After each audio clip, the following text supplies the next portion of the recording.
Himas rehas ngayon ang magkasintahan sa isinagawang drug bypass operation ng mga otoridad sa Brooks Point, Palawan. Patrolwoman Kristen Lorenzo, ibalita mo.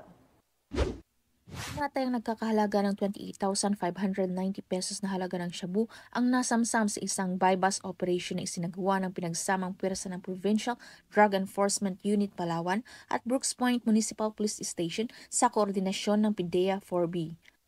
Ang operasyon ay naganap dakong pasado 11:00 ng gabi noong ika-23 ng Hulyo taong kasalukuyan sa Sitio Sigpit, Poblacion District 1, Brooks Point, Palawan.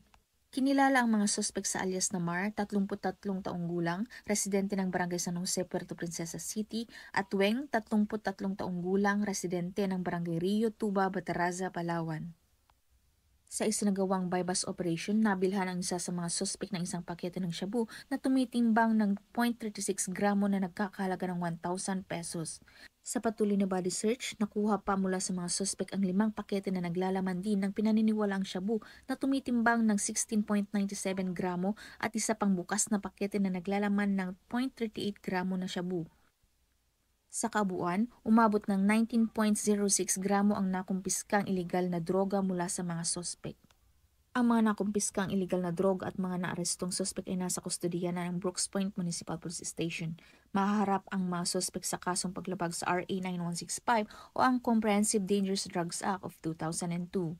Patuloy ang mga otoridad sa kanilang kampanya laban sa ilegal na droga upang mapanatili ang kaayusan at kaligtasan sa komunidad dahil dito sa bagong Pilipinas, ang gusto ng pulis, ligtas ka.